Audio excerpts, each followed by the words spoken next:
कांदा उत्पादक शेतकरी बांधवांसाठी आताच्या क्षणाची सर्वात महत्त्वाची आणि मोठी बातमी कांदा संदर्भातील कांद्याने सध्याचे काय रेट आहे, काय सध्याची परिस्थिती, काय भाव आहे, संपूर्ण बातमी संपूर्ण घडामोड आपण एवढीच्या माध्यमातून जाणून घेण्याचा प्रयत्न आहोत. तरी महाराष्ट्रातील तमाम कांदा उत्पादक शेतकरी बांधवांनी एकच विनंती, व्हिडिओ शूटिंग अतिशय महत्त्वाचा व्हिडिओ जर आवडला तर नक्कीच लाईक करा. चॅनल तुम्ही असाल तर माझा शेतकरी या चॅनलला सबस्क्राईब करून जो लाईक म्हणजे घंटासारखा जेणेकरून नोटिफिकेशन तुमच्यापर्यंत सर्वात अगोदर पोहोचते. चला तर मित्रांनो व्हिडिओला सुरुवात करतो आहे. जसं की तुम्ही या ठिकाणी स्क्रीनवर बघतच आहात, आताच्या क्षणाची आलेली सर्वात महत्त्वाची आणि मोठी बातमी आहे.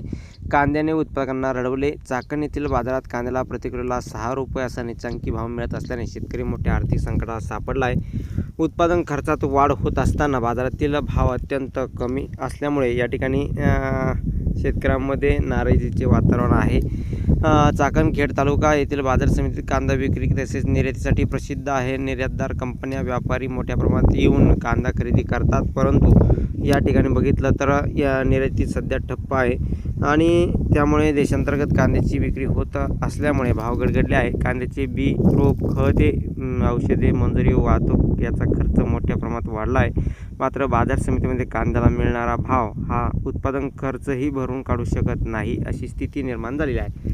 धन्यवाद मित्रांनो, माझा व्हिडिओ शेवटपर्यंत विषय माहितीपूर्ण अशा अपडेट्स आणि राज्यात अनेक शेतकऱ्यांचे कांद्याचे पीक मोठ्या आशेने घेतले होते.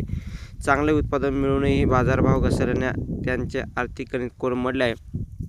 काही शेतकरी कांदा विक्रीसाठी बाजारात आणण्याऐवजी वखारीत साठवून ठेवत आहे. यातही कांदा खराब होण्याची भीती असल्यामुळे त्यांच्यासमोर मोठे आव्हान उभे राहिले आहे. सरकारने तातडीने हस्तक्षेप करून कांद्याला हमीभाव द्यावा, तसेच निर्यात धोरण सुलभ करावे अशी मागणी शेतकरी संघटना करीत आहे. किरकोळ बाजारात ग्राहकांना स्वस्त कांदा मिळत असला तरी उत्पादन शेतकरी मात्र आर्थिक अडचणीत सापडला आहे. कांद्याला भावातील ही घसरण कायम राहिल्यास पुढील हंगामात कांदा लागवड कमी होण्याची शक्यता व्यक्त केली जात आहे. त्यामुळे सरकारने योग्य ते वेळी निर्णय घेऊन शेतकऱ्यांना दिलासा द्यावा हे आवश्यक असल्याचं मत शेतकऱ्यांनी व्यक्त केलं आहे. धन्यवाद. लक्ष्मी.